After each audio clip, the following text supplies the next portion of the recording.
Dear student class second subject ہمارا اردو میں ہم پڑھ رہے ہیں کہ حروف کو ملا کر لکھیے تو اسی کو آگے بڑھاتے ہوئے یہاں پہ دیا ہوا ہے سین. کیا دیا ہوا ہے؟ سین جمع الف جمع گاف، سین الف اور گاف کیا بن گیا؟ یہ اس کو ملا کے جب لکھیں گے ہم یہ بن جائے گا ساگ. کیا بن جائے گا؟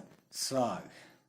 اسی طرح سے آگے لکھا ہے سین یہ ٹے یہ چھوٹا یہ ہے، اس کو الگ الگ کر کے لکھا ہے، ہم اس کو جوڑ کے لکھنا ہے تو یہ بن جائے گا سی ٹی. کیا بن جائے گا؟ C T. تو بچوں آگے ہے سین سے سین الف نون اور پے، یہ بن جائے گا جوڑ کر سانپ. کیا بن جائے گا؟ سانپ. پھر ہے سین نون تے رے ہے سنترا. کیا ہے؟ سنترا.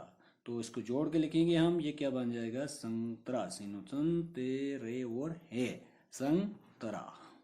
تو بچوں کیا کیا آج ہم نے پڑھا؟ ساگ، سیٹی، سام، سنترا.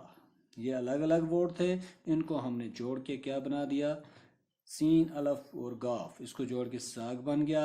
سین یہ ٹے یہ سیٹی بن گئی. اس کے بعد سین الف نون پہ سانپ بن گیا. اس کے بعد سین نون تے رے اور ہے یہ بن گیا سنترا. تو یہ ہے ہمارا آج کا سبق. کیا؟ ساگ، سیٹی، سانپ، سنترا.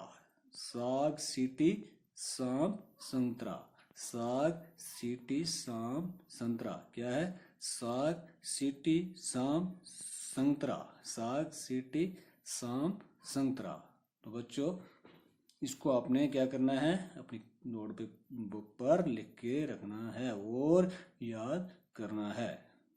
تو آج ہمارا سبق یہاں ہی ختم ہوتا ہے.